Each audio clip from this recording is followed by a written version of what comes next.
আন্তর্জাতিক মাতৃভাষা পরিষদের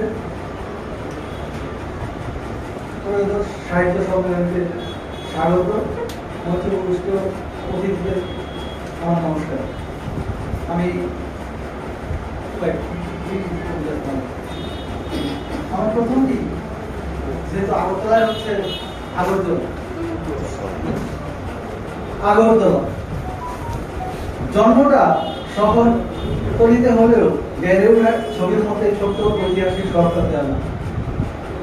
আর এই শহরেই প্রতিটি গলি রাস্তাঘাট, চৌরাস্তা, বড় রাস্তা, মোড়, মানুষজন, দোকানপাট বড়ই চেনা আপন আমার কাছে।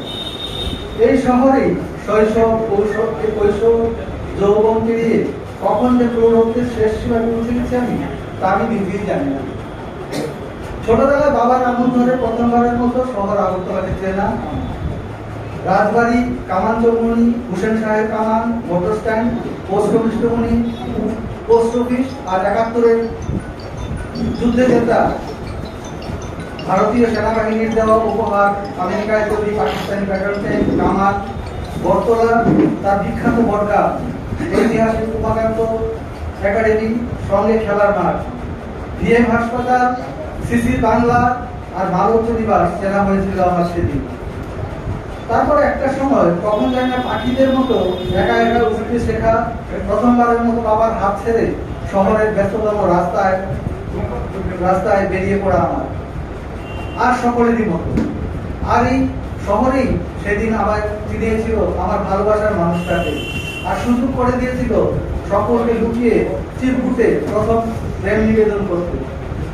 কারণ তখন আজকের মতো মোবাইল ছিল না, আর শিখিয়েছিল লুকিয়ে প্রথম মার্কো পোলো সিগারেট টানতে আমার। বন্ধুদের সঙ্গে রাতে রিহার্সেল শেষে জামাইয়ের চায়ের দোকানে চায়ের আড্ডায় শিখিয়েছিল তত্ত্ব দুপুরে চিত্ত মিছিলে পায়ে পা মিলিয়ে অন্যায়ের প্রতিবাদ করে গর্জে উঠতে আমার।